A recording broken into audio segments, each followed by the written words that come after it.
Hoje está demorado pra caramba.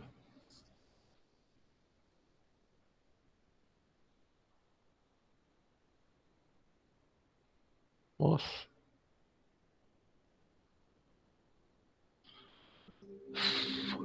Ó, tá louco. Hoje está pior do que o normal. Pessoal, eu gosto especificamente dessa aula para quem trabalha em empresas por dois motivos. Primeiro, para desmistificar um monte de bobagem que tem em alguns livros de tradução com tradução mal feita. E segundo, porque é uma chance de vocês, quando se tornam gestores, de poder ganhar dinheiro usando as teorias a favor de vocês. Eu vou, ao longo da explicação, eu vou dando as dicas. Uma das teorias que serviu de base para tudo que a gente entende por motivação hoje em dia veio da teoria clássica, Taylor e Fayol. São os primeiros camaradas a estudar administração com um olhar científico e não com filosofado. Eles analisavam empresas reais. E lá dizia que o homem trabalha por grana. O conceito do homem é o homo econômicos, que se não tiver grana envolvida, não tem essa relação. E as empresas, entendendo que isso era uma verdade, faziam do homem uma peça de uma máquina. Então, toda essa relação que vocês têm hoje em dia, não sei se vocês acompanharam, mas um grande CEO de uma empresa enorme, eu posso até compartilhar o artigo com vocês hoje, ele demitiu ontem 900 pessoas através do Zoom. Se você está assistindo essa palestra, é porque você é um dos infelizes que vai ser desligado hoje da empresa. É uma empresa de hipotecas. Esse camarada está em 2021 ainda trata funcionário como se fosse engrenagem de máquina. Tá? Então, apesar dos camaradas falarem isso lá em 1904, 1908, nós ainda temos empresas, e não são poucas, que trabalham dessa maneira. Tentando desmistificar essa história de que o homem só trabalha por grana, veio depois uma teoria chamada teoria das relações humanas. Era um grupo de 9 de pesquisadores de Harvard que durante 9 anos ganharam uma grana preta para fazer consultoria numa empresa que fabricava chips, o avô do chip, ou circuitos integrados, que eram as primeiras válvulas, os primeiros circuitos integrados que muitos anos mais tarde vieram dar origem aos chips que a gente conhece hoje. Mexer em luz, mexer em distanciamento. Depois de muita burrada metodológica, eles chegaram à conclusão que se as pessoas têm uma boa relação entre si e se esses funcionários também têm uma boa relação com seus supervisores, a tendência é que as pessoas sejam mais eficientes. E não precisa envolver grana nisso. Basta você criar um bom ambiente de trabalho. Então, por muitos mecanismos errados, eles descobriram uma coisa certa, tá? Que é, de fato, assim até hoje. Quando a gente trabalha com um bom ambiente de trabalho, a gente tem um ambiente mais produtivo, as pessoas vão trabalhar mais felizes.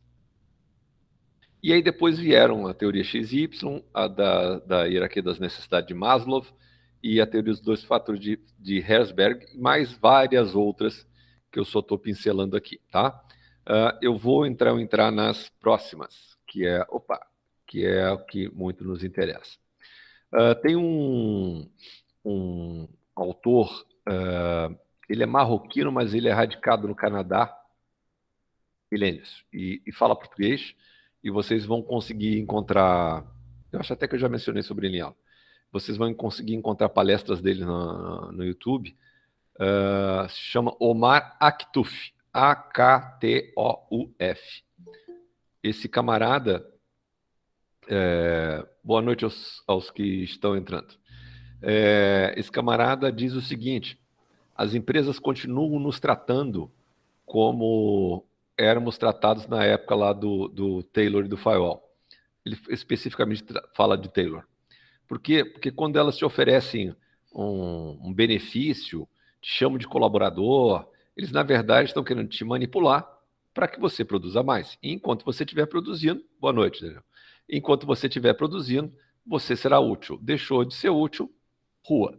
E é o que nós estamos vendo, por exemplo, na Globo, né? Uma série de jornalistas, atores e atrizes estão sendo desligadas depois de 30, 40 anos, porque ficaram caros e eles entendem que não vale a pena manter. Tá? É muito triste isso quando você descobre que o ser humano é descartável. Bom, eu já adiantei sobre esses dois, vamos direto às teorias XY, por exemplo. Eu tinha uma certa implicância com essa teoria XY quando comecei a estudar administração, até que eu tive acesso ao original. Aliás, essas teorias aqui, se alguém ler bem inglês e tiver interesse, eu tenho os trabalhos todos, tá? Não são muito fáceis de conseguir. A teoria XY diz o seguinte: se você criar as condições adequadas para o teu funcionário trabalhar na empresa, ele vai ser um funcionário Y. E se não, ele vai ser um funcionário X. O que é o tal do funcionário X e o que é o tal do funcionário Y? O X é aquele que não é chegado a trabalhar, ele só trabalha se mandado, ele trabalha quando o chefe está próximo, e ele trabalha sob coação, senão ele não trabalha, ou seja, com medo de ter uma retaliação. E o funcionário Y é aquele que é proativo, que é flexível, que é resiliente, em suma, é o cara que todo mundo quer numa empresa. Tá? E como é que eu aprendi essa teoria? Foi um erro de quem me ensinou. De que o camarada era X por uma questão de caráter, de personalidade, ou era Y por uma questão de caráter, de personalidade. Não, ele nunca falou isso. Ele falou que se você criar um ambiente certo, você vai ter um monte de gente virando Y. E se você não criar um ambiente certo, você vai ter um monte de gente virando X. Então, essa é uma das teorias que eu entendo que vocês possam usar nas empresas de vocês, quando vocês estiverem atuando como gestores ou donos da empresa, se vocês entenderem que está na mão de cada um de vocês criar esse bom ambiente de trabalho. Ah, Sérgio, mas a empresa onde eu trabalho, o meu chefe é um boçal, lá o dono da empresa é um boçal, mas nada impede que vocês criem um bom ambiente de trabalho no setor pelo qual vocês são responsáveis. Não é porque o setor está dentro de uma empresa que o camarada não tem visão que vocês não possam ter essa visão, tá? O Y, então, é o camarada proativo. O que é importante vocês botarem na cabeça também na relação da teoria XY? Ninguém é Y o tempo todo, ninguém é X o tempo todo. Tem dias que a gente acorda X, tá meio sem saco. Hoje, por exemplo, era o meu dia de X. Eu não estava com vontade de fazer nada. Dormi mal, estou com dor, X. Eu tinha que ter feito faxina na casa, mas o que eu fiz foi passar roupa e não chegou a um décimo do que eu devia ter feito. Na segunda eu estava Y. Eu estava hiper para frente, fazia as coisas antes de acontecerem, porque eu acordei bem. O que mudou aqui em casa? As condições. Veio o marceneiro que toda hora está furando comigo, isso está me chateando. Em suma, eu fiquei prostrado por causa de um camarada que não está cumprindo com os combinados dele comigo, tá? Então, se vocês criarem as condições, as pessoas vão ser sempre muito mais Y do que X. Isso serve também para quem tem filhos. Vocês querem que os filhos de vocês estudem, se deem bem, tratem-nos como Y. Deem as condições para que eles sejam Y. Se vocês ficarem o tempo todo dizendo que eles são burros, e eu já vi pais falando isso, que você não tem jeito, tu é assim mesmo, já desisti de ti, eles vão ser X, tá? Porque eles vão se convencer que tu tá certo, tá? E ser Y dá trabalho. Essa aqui é a teoria que eu gosto de bater muito. Quem aí já ouviu falar na pirâmide de Maslow, de vocês? Qual de vocês já ouviu na falar aula nessa de teoria? administração. Pois é. E se eu disser para vocês que Maslow nunca desenhou uma pirâmide, nem em figurinha de espécie alguma, vocês vão acreditar em mim? É assim, ó. Ele fez um artigo e... Deixa eu voltar atrás. O Maslow era um professor e ele queria entender, década de 40 e 50, hein, pessoal? Por que o aluno não parecia ter tesão para estudar? Por que eles pareciam tão... Isso naquela época. Por que eles pareciam tão sem motivação para estudar? E aí ele escreveu o artigo, e no início desse artigo, que é o resumo, ele fez um resumo diferente. Ele falou tudo o que fez no trabalho anterior. E nesse trabalho anterior, ele dizia que o ser humano tem necessidades, que é fisiológica, segurança, sociais, estima e autorrealização, e que elas deviam ter uma ordem de acontecimento. Nesse trabalho, ele está dizendo, olha, elas existem, mas elas não têm que ter uma ordem de acontecimento. Elas acontecem de acordo com o momento que a pessoa está vivenciando. O que acontece? Por favor, isso aqui agora, tudo que eu vou falar daqui para frente é o que eu acho que pode ter acontecido. Alguém leu o trabalho do artigo do Maslow, que é longo, mas interessante, e ficou só no resumo. E ali ele supôs que tinha a tal da hierarquia com níveis. O que é a tal da hierarquia com níveis? Que para você chegar na segurança, você primeiro tem que satisfazer a fisiológica. Para chegar na social, você tem que satisfazer a fisiológica, a segurança, a estima social, segurança fisiológica e na autorrealização, todas as 4 anteriores. Que você não pode ter uma se não tiver as anteriores. Foi assim que, inclusive, que eu aprendi na minha faculdade. Pois, pessoal, alguém viu o tal do resumo e desenhou uma pirâmide, dizendo que é como se fosse um tijolinho embaixo de outro tijolinho, senão a pirâmide desmorona. E que a pessoa só consegue a motivação quando atinge lá o 5º nível. Isso não é verdade, tá? A teoria dele se chama teoria da hierarquia das necessidades, que quer dizer basicamente que em algum momento da nossa vida, uma se sobrepõe às outras. Segundo problema da tradução, ele não fala em estima, ele fala em love.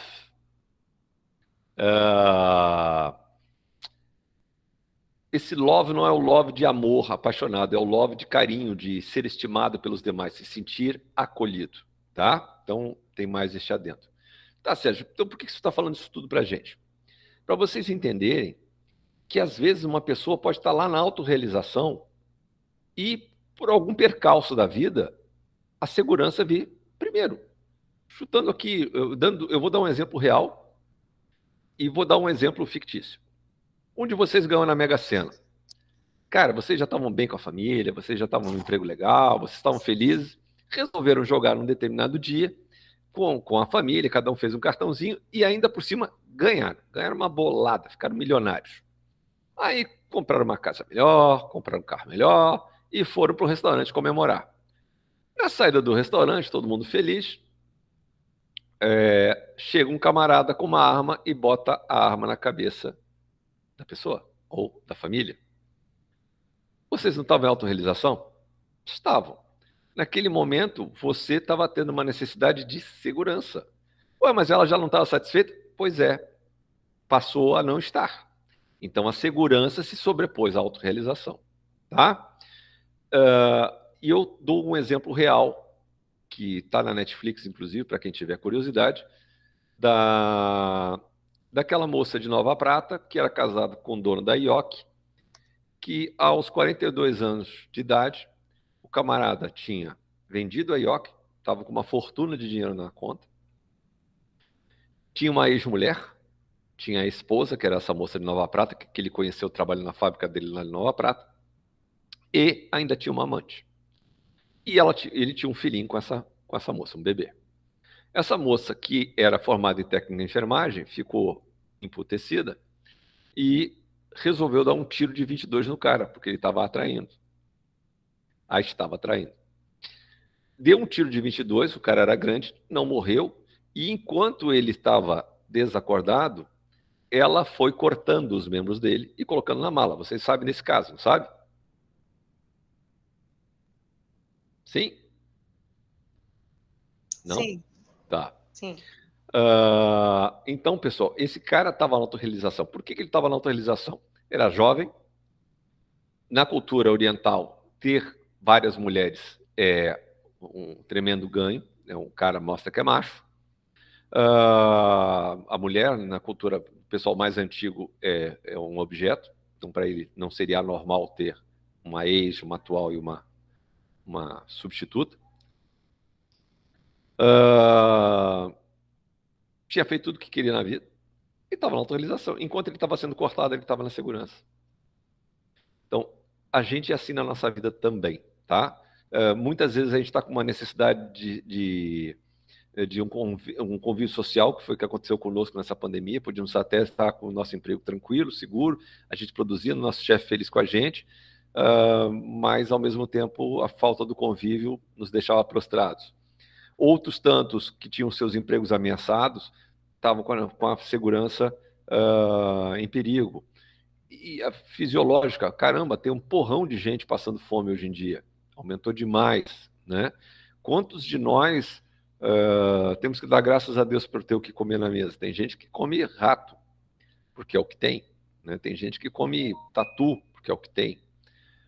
Tem gente que come, muita gente come resto que está no caminhão de lixo. Então, por favor, não existe pirâmide. Toda vez que falarem para você da pirâmide de Maslow, não precisa discutir, mas não tem. Se algum de vocês tiver curiosidade, eu tenho tanto o livro quanto o artigo original, e vocês podem procurar. O livro tem quase 600 páginas, o artigo umas 40 e poucas. Vocês podem procurar figura à vontade, vocês não vão achar nenhuma. Tá? Ele nunca desenhou uma figura. Quer dizer, o Maslow, coitado, botaram uma pirâmide na boca dele, como se ele tivesse dito, e até hoje ensinam errado, porque traduções mal feitas, livros, inclusive, de autores estrangeiros estão também com a pirâmide, e todos os livros de brasileiros, com exceção do... Meu Deus do céu. Vicente Falcone, que é o único cara brasileiro que fala que não existe pirâmide de Maslow. Todos os demais falam. Todos os autores brasileiros. Ou seja, ninguém foi na fonte original. E por que eu estou falando isso? Porque daqui a uns dias vocês estão fazendo TCC, alguns de vocês já devem estar fazendo TCC, e vocês vão procurar artigos, estudos, e aí não vão no original, aí vão ler o que alguém leu, e aí começa a usar aqueles APUDs. É por isso que a gente não gosta de APUD na área de negócio. Porque o APUD é que você não foi no original. E hoje está muito fácil de conseguir original, até porque a gente trabalha com artigos de 3 anos, 5 anos no máximo. Então não tem por que não ir na fonte original. Tranquilos? Então, fisiológica está relacionada à sobrevivência, alimentação e fome. Segurança está relacionada a ter um emprego estável. A social está relacionada ao teu círculo de amizades, a ter afeto, né? A estima está relacionada à tua percepção enquanto indivíduo, se sentindo acolhido dentro da sociedade que você está. E a autorrealização é o poder que você conseguiu em função de tudo que você veio conquistando ao longo de uma vida. E esse poder é legítimo. Não foi um poder roubado, foi um poder conquistado de respeito das pessoas para contigo. Tá? Aqui eu cito até o livro dele, Motivation and Personality 54, que é posterior ao artigo. A teoria dos 2 fatores de Herzberg é a outra que vocês podem ganhar dinheiro. Então tem a X e Y, e essa daqui dá para ganhar mais dinheiro, inclusive, ou deixar de gastar dinheiro mais do que a de X e Y.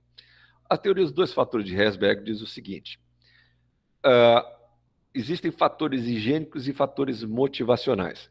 Tudo que nós estamos falando, gente, é teorias da década de 50 e 60, tá? A psicologia organizacional trabalha hoje, em 2020, e já tem assim uns 10 anos, com as redes de relacionamentos interpessoais. Ou seja, como é que é o meu relacionamento com as pessoas que me cercam. Quanto mais sólido isso for, mais chance eu tenho de trabalhar de forma comprometida. Tá? Esse é o grande trabalho de 10 anos para cá.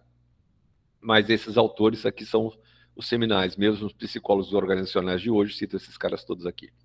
Nos fatores higiênicos, vocês gastam dinheiro da empresa para dar determinados benefícios para os funcionários que não vão aumentar a sua produtividade. Mas se você tirar depois que deu, tem grande chance de cair a produtividade. As pessoas vão ficar insatisfeitas. Exemplo, para vocês decorarem fatores higiênicos. Deixa eu voltar numa coisinha do Maslow que eu esqueci. Se algum de vocês for fazer concurso público, todos os concursos públicos baseiam as suas perguntas no Chiavenato, que é um dos piores livros que tem para estudar administração.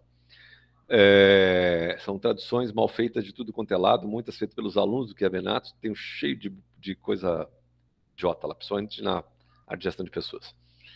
Lá nos concursos tem pirâmide, tá? Então, só para vocês saberem que existe um mundo paralelo, que é o tal do concurso público. Se vocês tiverem muita reclamação, e isso que eu estou falando é um fato real, dos funcionários, que o papel higiênico no vestiário dos funcionários não é de boa qualidade, as pessoas reclamam que ele é áspero e tal, quase uma lixa, e vocês resolvem parar de investir naquele papel e investir um pouco melhor, as pessoas vão ficar satisfeitas, mas elas não vão produzir mais por causa disso. E aí você está enfrentando uma nova crise na empresa e resolve baixar o custo de novo de um material que vai para o lixo, literalmente, ou para a privada, que é o papel higiênico. E vocês resolvem voltar para o papel higiênico anterior. Aí vocês vão causar grande infelicidade nas pessoas e aí sim, de vingança, elas vão ficar menos comprometidas e vão trabalhar menos. Por que isso é importante? Porque cuidado antes de investir, achando que vocês vão investir em determinado item que vai gerar mais satisfação e, por consequência, mais produtividade. Nem tudo gera produtividade. Fatores motivacionais são aqueles que, de fato, você investindo, as pessoas vão ficar mais felizes e mais produtivas. Um exemplo, plano de carreira. Toda empresa que resolve criar um plano de carreira com regras claras, veja só, em que o homem saiba por que está sendo promovido, a mulher saiba por que está sendo promovido, a mulher sabe que não existe diferença salarial por causa de gênero, não existe diferença salarial por causa de cor, não existe, em função das diversas diversidades que você pode ter numa empresa, nenhuma diferenciação salarial. O que as empresas canalhas fazem? Funcionário sênior, júnior 1, júnior 2, ou trainee 1, 2 e 3. Isso é para poder pagar mais para homens brancos, menos para mulheres e menos ainda para pretos. Tá? Isso é uma forma canalha de você fazer carreira. Se você fizer um plano de carreira legal, as pessoas vão ter tesão e vão querer trabalhar na tua empresa. Se for o contrário, elas se desmotivam e começam cada vez a produzir menos. Sérgio, salário é motivacional ou higiênico? O que vocês acham aí? Me respondam. Aumentar salário é fator motivacional ou fator higiênico?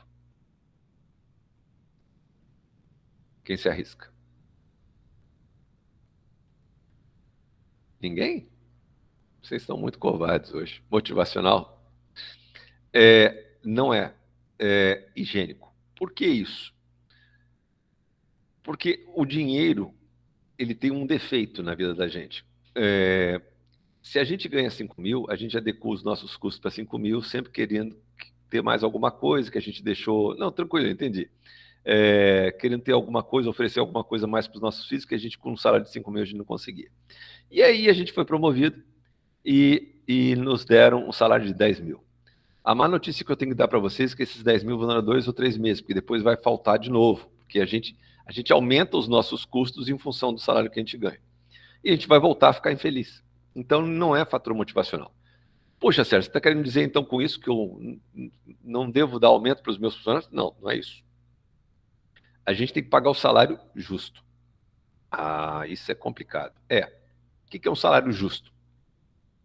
É o teu grau de raridade. Quanto mais raro for aquilo que você faz, mais você vai ganhar. Quanto menos raro, menos você vai ganhar. O professor ganha mal porque tem um borrão de professor. Um cara que faz uma programação toda diferente e tem 19 anos, 20 anos de idade, ganha muito mais do que eu, porque ele faz algo que poucos fazem. O Neymar ganha, apesar de eu não gostar do Neymar, vou usá-lo como exemplo. O Neymar ganha muito mais do que outros jogadores, apesar de todos jogarem bola, porque ele faz coisas com a bola que atrai publicidade, atrai público para os estádios e outras cositas mais. Então ele ganha um salário diferenciado. Né? O que ele ganha por segundo, a gente não vai ganhar a vida inteira nossa. Tá, e daí? E daí que, tendo em mente que o salário está ligado ao nosso grau de raridade sobre aquilo que a gente sabe fazer, o salário deve ser aquilo que o mercado paga para a nossa função. E aí? E aí, que se eu tenho uma função que é muito comum e que é mal paga de um modo geral, a única forma de eu ganhar mais é deixando aquela função e fazendo uma outra. Como? Me desenvolvendo, fazendo cursos, aprendendo coisas novas e aceitando desafios dentro da empresa para que eu possa mudar a minha carreira. Porque senão eu estou condenado a ganhar mal.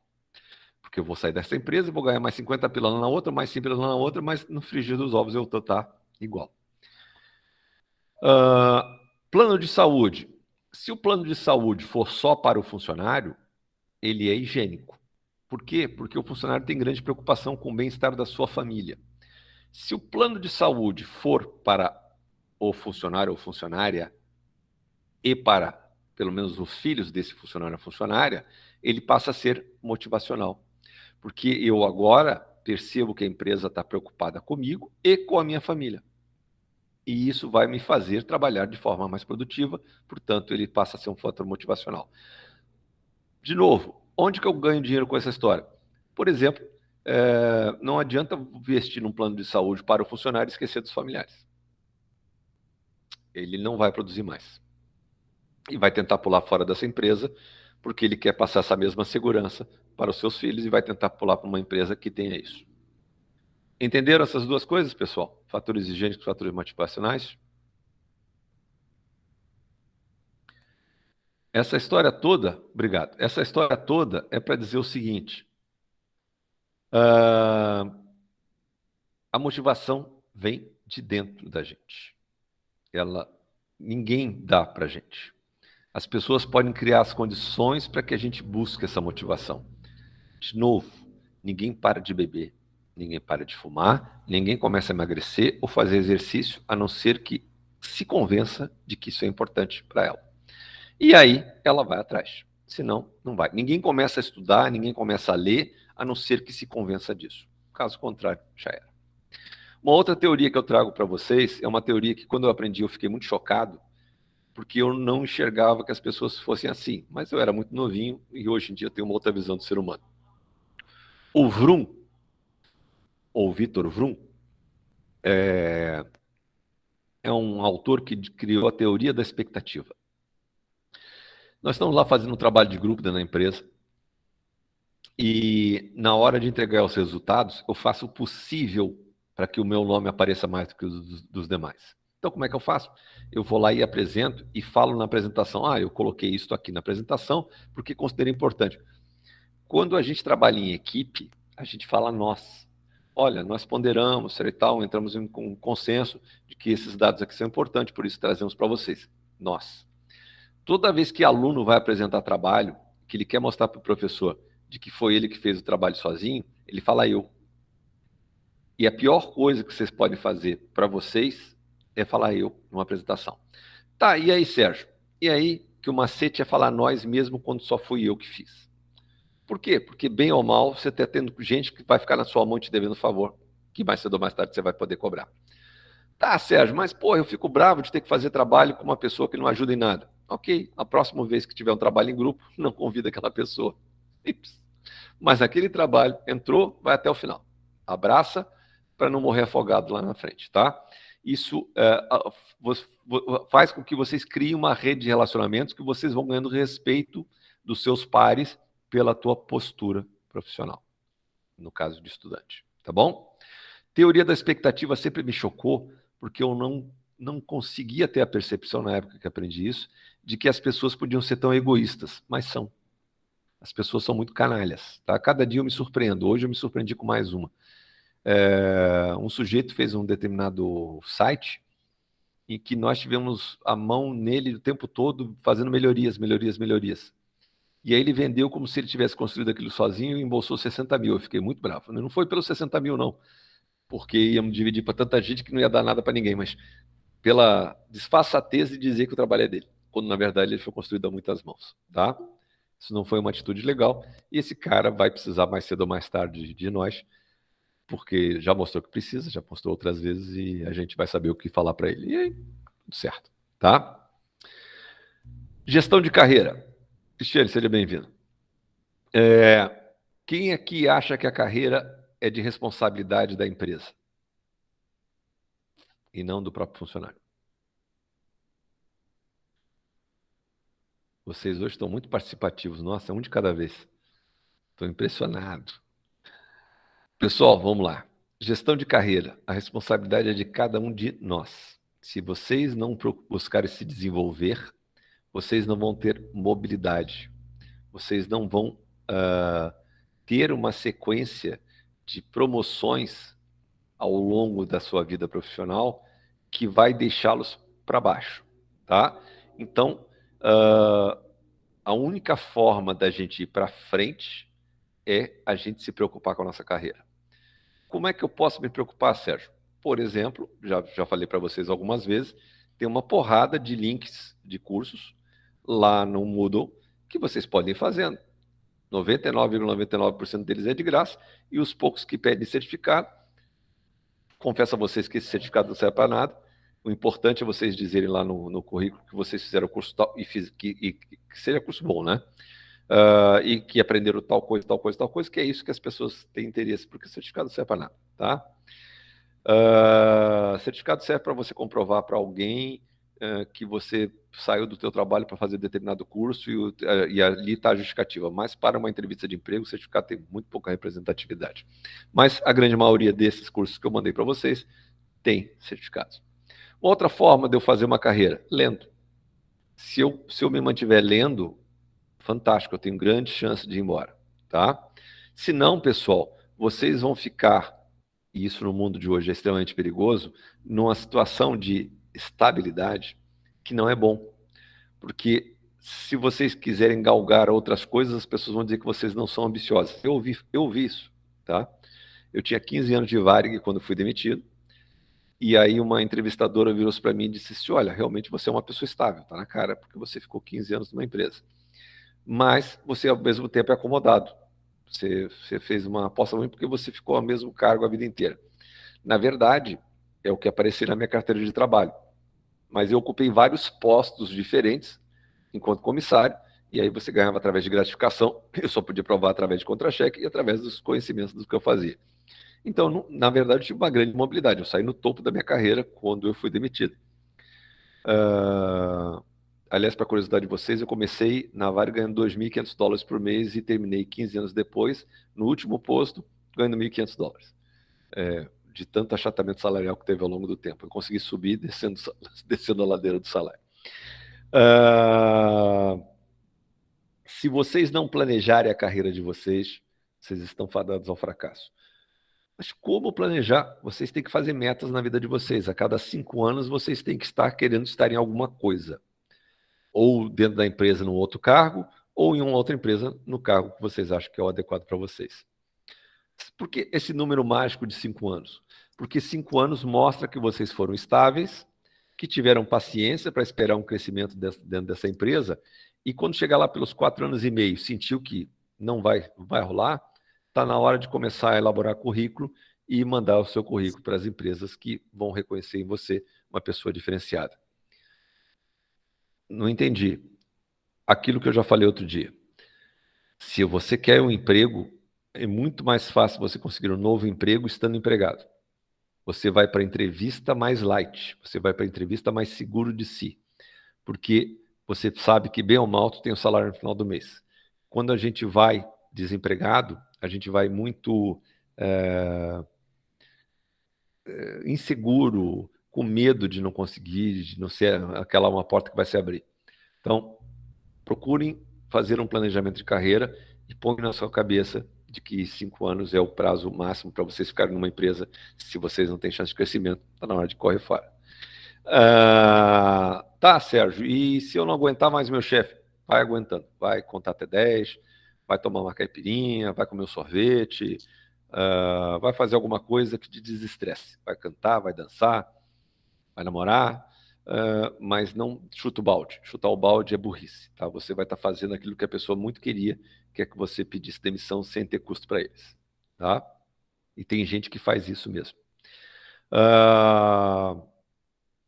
Algumas armadilhas profissionais às vezes pintam na vida da gente, e essas armadilhas profissionais pintam quando a gente não tem conhecimento de como é que anda o mercado. Puxa, mas como é que eu vou saber? Cara, hoje vocês têm a facilidade das redes sociais, vocês conseguem ter uma noção de como é que são as outras empresas, vocês conseguem fazer contatos anteriores com pessoas daquela empresa para saber o quanto trabalhar naquela empresa é interessante ou não. Vocês vão fazer cursos, vão esbarrar em pessoas que trabalham em outras empresas e questione como é que é lá, é bom, é gostoso, tem respeito.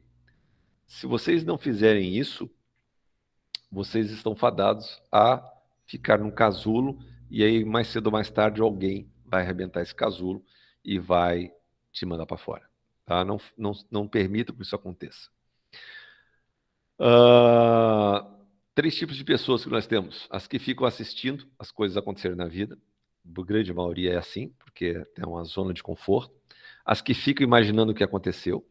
e as que fazem as coisas acontecerem. Por que eu gosto de botar esse slide aqui? Porque uma vez me perguntaram se eu tinha algum arrependimento na vida. E eu respondi da seguinte maneira: eu nunca me arrependi de nada que eu fiz. E eu já fiz muita coisa. Mas por quê? Porque eu só me arrependo daquilo que eu não fiz. Mas como?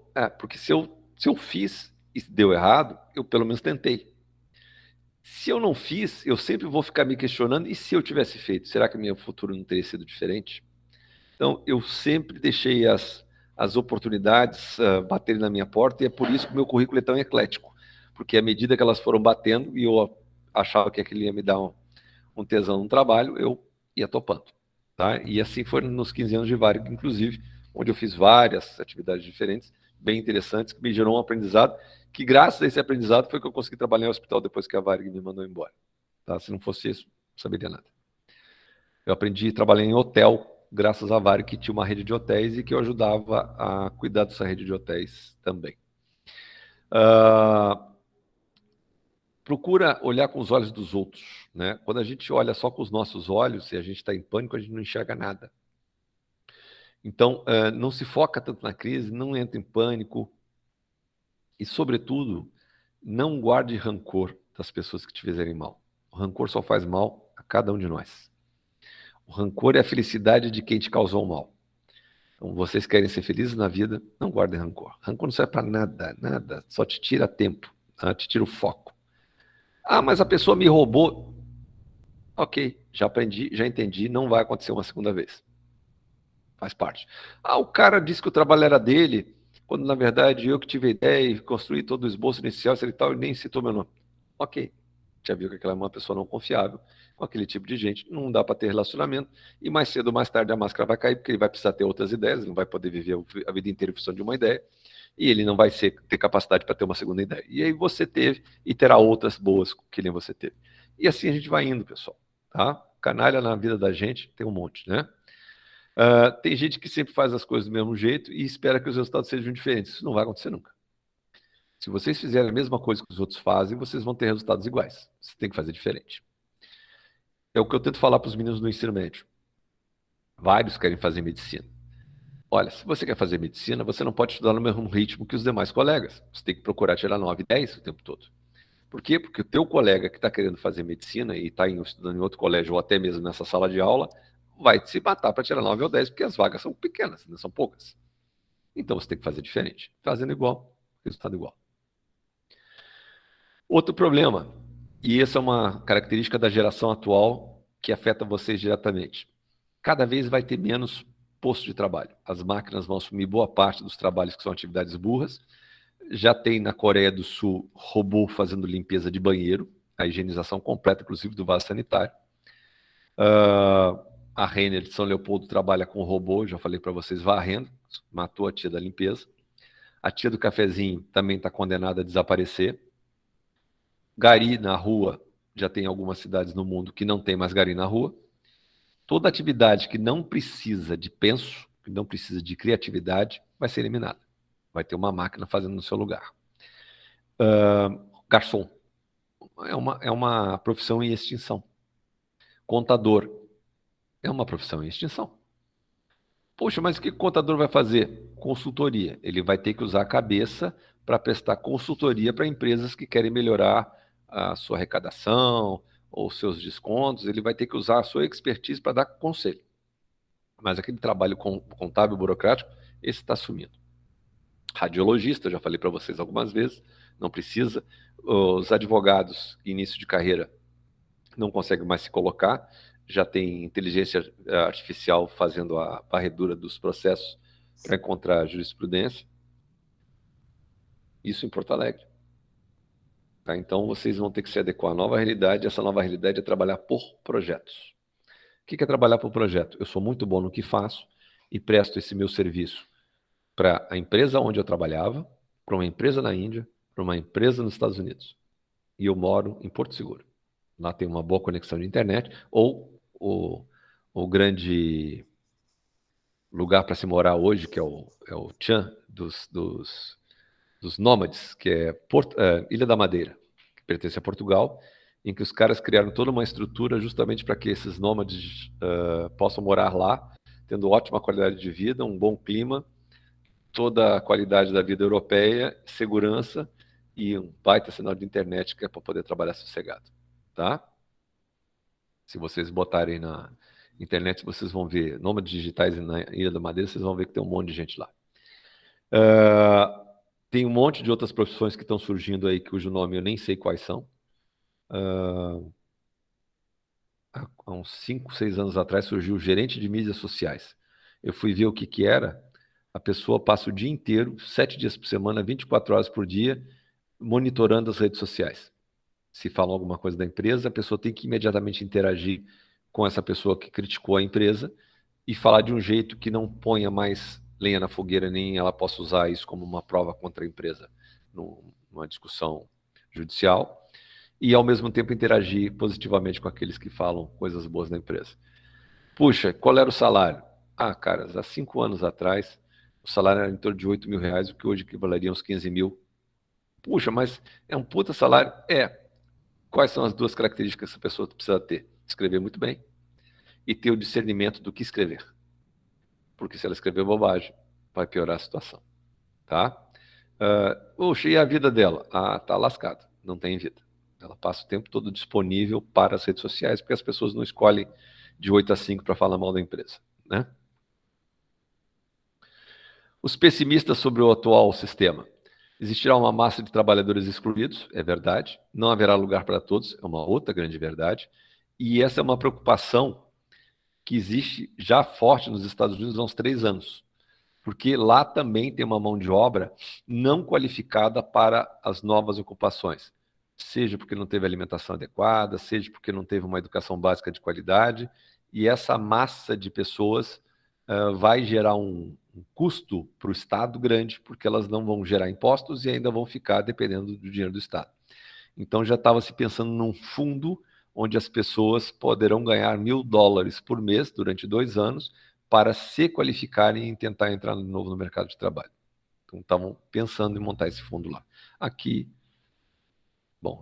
vocês já sabem mais do que eu, né? E os otimistas é que as máquinas vão fazer o trabalho bruto e o homem vai ter mais tempo livre para pensar. Tem um autor italiano bem interessante, ele ficou famoso no Brasil de uns 20 anos para cá, chamado Domenico De Masi. Se vocês botarem o nomezinho dele na internet, vai aparecer os trabalhos dele. E uma das coisas que ele fala é do ócio criativo. É que o homem vai ter mais tempo para pensar e bolar inovações. Inclusive novas máquinas, novas formas de trabalho ou novas ocupações. Isso é bacana para aqueles que tiveram alguma condição de estudo e que podem desenvolver a sua capacidade de pensar. Para os milhares de brasileiros que não têm uma alimentação adequada entre 0 e 5 anos, essa é uma tarefa impossível, porque eles têm danos cognitivos eternos, porque perderam um monte de neurônios justamente na fase mais importante de suas vidas. Então, gente, quando vocês estiverem muito chateados com a vida de vocês, pensem, eu faço isso o tempo todo, tá? Pensem num monte de gente que tem uma vida muito pior do que a nossa e deem graças a Deus por vocês terem conseguido e vocês estão estudando aqui hoje. Um país desigual que nem o nosso é muita coisa, tá? Cada vez mais as empresas vão acabar cortando, e eu já falei com vocês, cargo de supervisor e coordenador é cargo em extinção. Cada vez mais mecanizadas as empresas. Depois da pandemia, isso aí aumentou barbaramente. Mínimo de pessoas possível para fazer a empresa funcionar. As montadoras de automóveis, que eram grandes empregadoras de mão de obra, hoje já não são. O mercado cada vez mais competitivo, porque você compete com o mundo, você não compete só com o sujeito lá no teu estado. Grande lance para ganhar dinheiro nesse país aqui, já falei e vou repetir, é agronegócios. Tentem encontrar nichos de trabalho no agronegócio, não precisa morar no interior para isso. Ter contato com possíveis necessidades que esses caras têm, e vocês têm que criar as soluções para esses caras, né? Algumas profissões vão deixar de existir. Na Alemanha, oftalmo é só para operar. Lá já existe optometrista há muitos anos, que é a ótica que faz o teu óculos. Você não vai a um oculista para fazer óculos. E cada vez mais novas profissões, conforme eu já tinha comentado com vocês. Empregos para a vida toda, que foi o tempo dos meus pais, já era. Cada vez mais independência, estruturas burocráticas vão acabar, né? E a empregabilidade, o que que é isso? Empregabilidade é quando eu me torno desejado pelo mercado, quando eu tenho características que o mercado quer muito. Que características são essas? Eu tenho atitude, eu sei e sei colocar isso em prática e compartilho com os demais. Eu não espero alguém me mandar, eu saio fazendo. Eu, mesmo não amando o que eu faço parecer que amo. Gosto de trabalhar em equipe. Não paro de me atualizar com muitos cursos e revistas e conversando com pessoas que entendem mais do que eu. E por que que isso tudo é importante? Porque quanto mais o teu nome ficar em voga no mercado, mais convites surgirão. E aí alguém sempre vai lembrar, puxa, eu precisava de alguém com tal e tal característica. Tu conhece alguém? Olha, conheço, ele está empregado, ou ela está empregada. Não sei se vai querer, mas não custa chegar, está aqui o contato. Esse grau de desejo que o mercado vai ter de ti é que vai fazer a tua carreira interessante. E pode chegar num ponto que a tua empresa vai perceber que está para perder um grande talento e vai lá e finalmente acorda para a vida e te oferece alguma coisa. Uma outra dica. Não façam leilão. Tá? Leilão é algo. O que é leilão? Eu estou insatisfeito com a minha empresa, procurei uma outra empresa, fiz as entrevistas, passei e fui comunicar ao meu chefe de que eu havia conseguido um novo emprego e agradecer a ele a oportunidade de ter trabalhado ali. E ele vai perguntar, mas tu está saindo por causa do salário? Eu cubro. Pessoal, não façam isso na vida de vocês, porque se a empresa tem que esperar você correr atrás de um outro emprego para então reconhecer o teu valor, é porque eles são canalhas e não te merecem. Agradece, diz que ali você vai ter novos desafios, não se trata só de grana, mas agradece a oferta, que foi muito generosa, e vai embora para outra empresa. Mas eu gostaria de ficar, então não deveria nem ter procurado.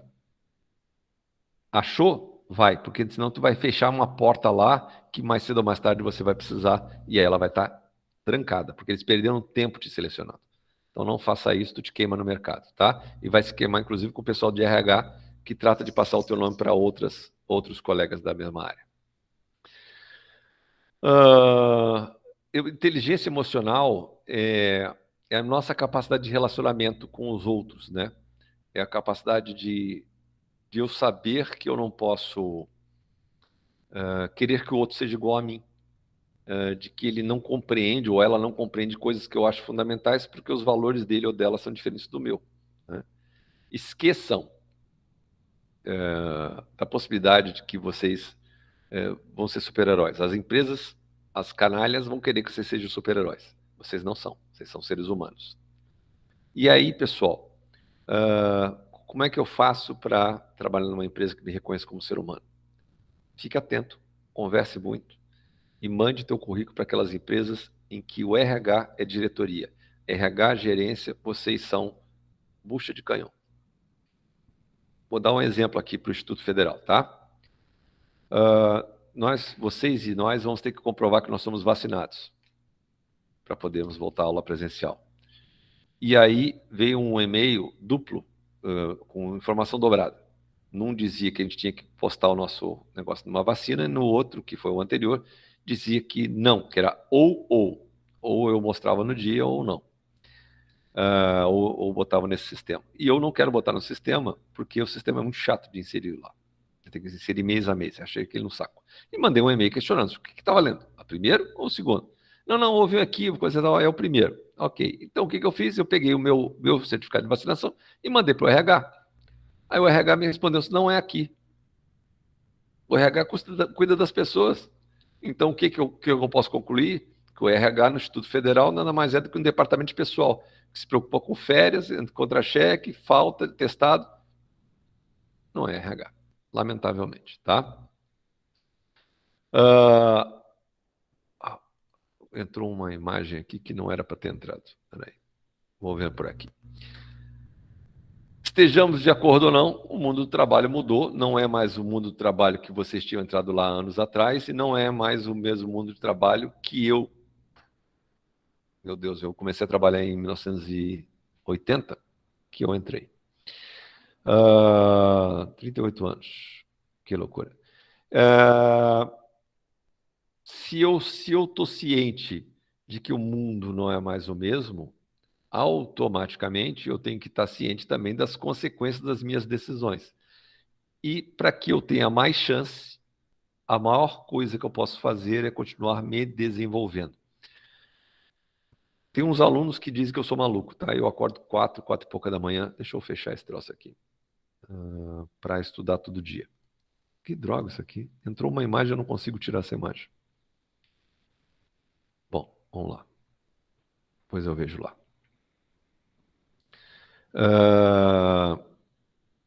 Mas é uma questão de respeito a vocês, alunos. Eu tenho mais 17 anos de vida acadêmica. Se eu me mantiver atualizado, eu vou conseguir dar aulas melhores para vocês. O melhor dos mundos seria se eu pudesse dar aula e trabalhar em empresa para ver o que as empresas estão fazendo. Não posso, porque meu emprego não me permite.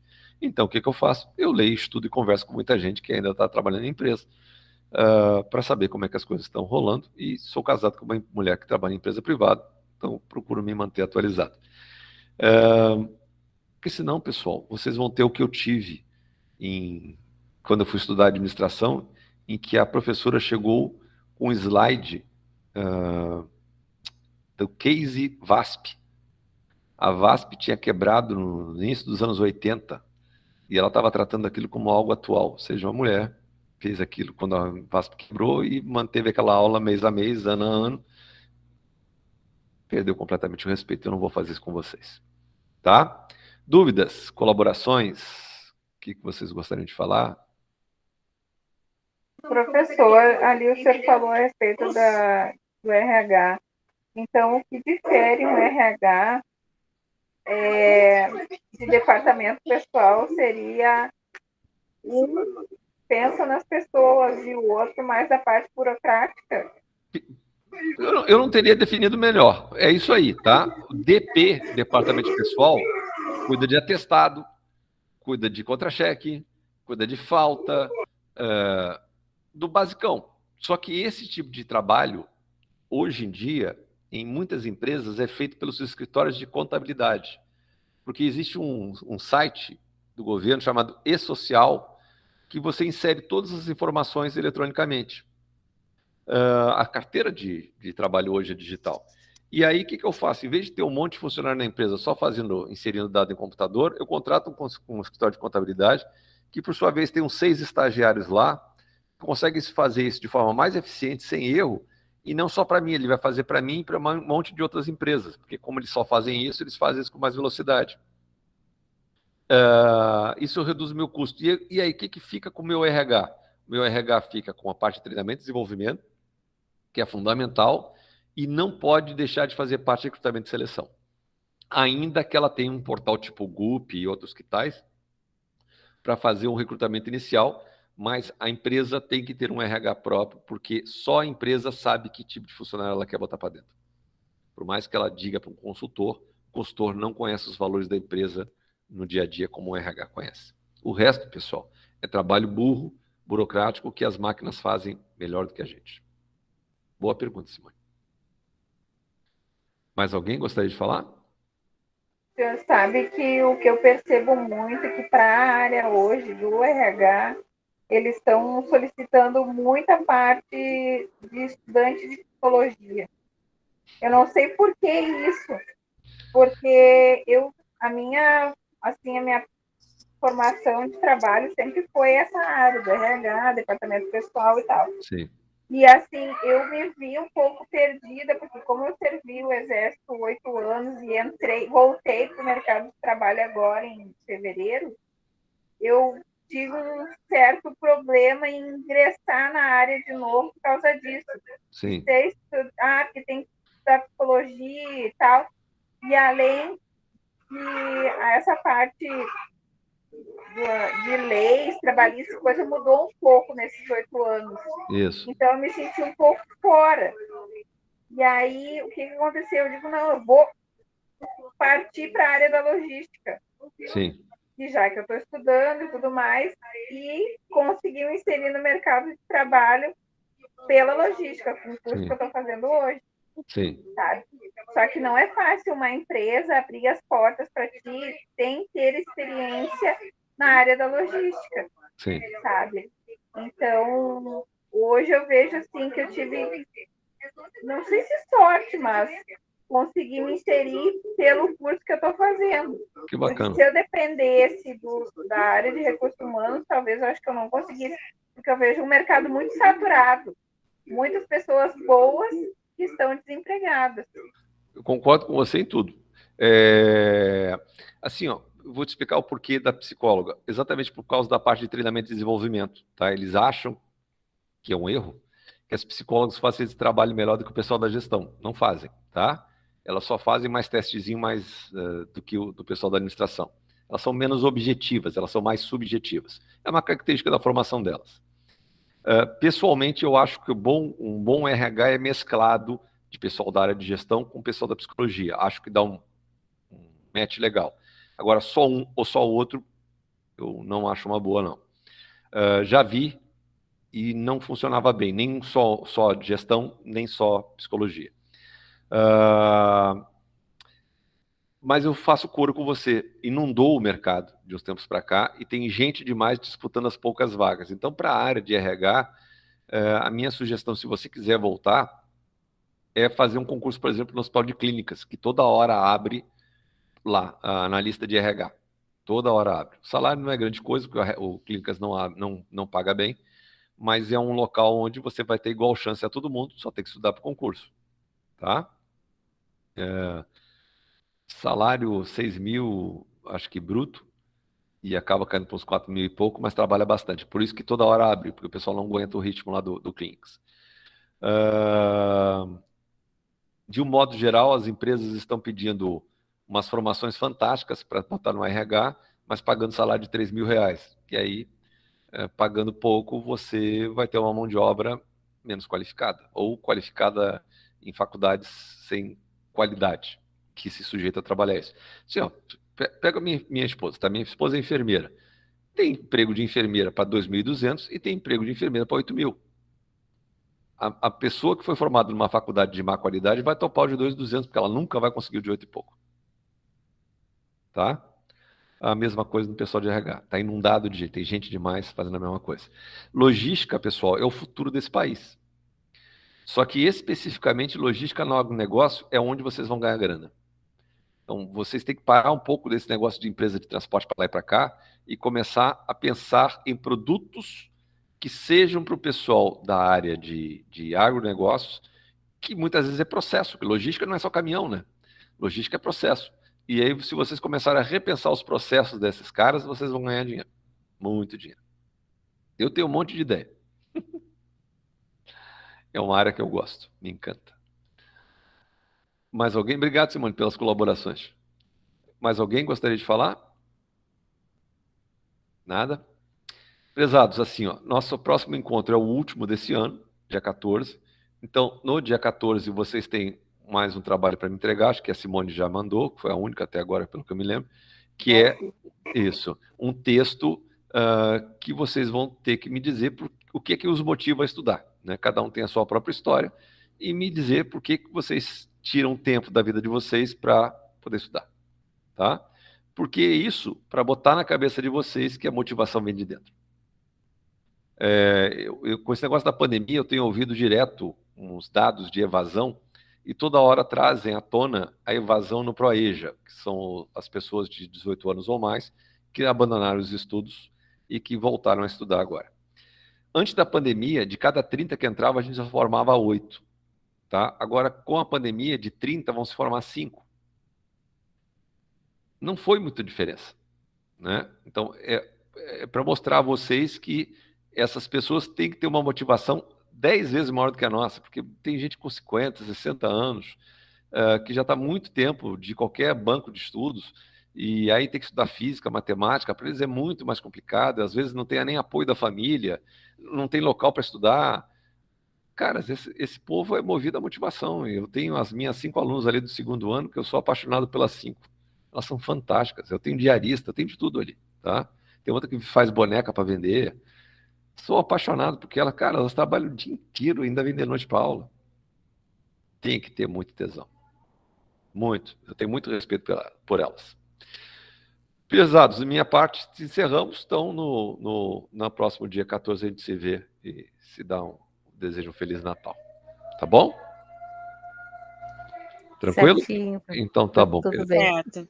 Fiquem com Deus então, tá bom? Boa noite para vocês. Obrigada, Boa boa noite. noite. Professor, boa noite. Boa noite. Obrigado, professor. Boa noite. Obrigado a vocês. Tchau, queridos. Tchau.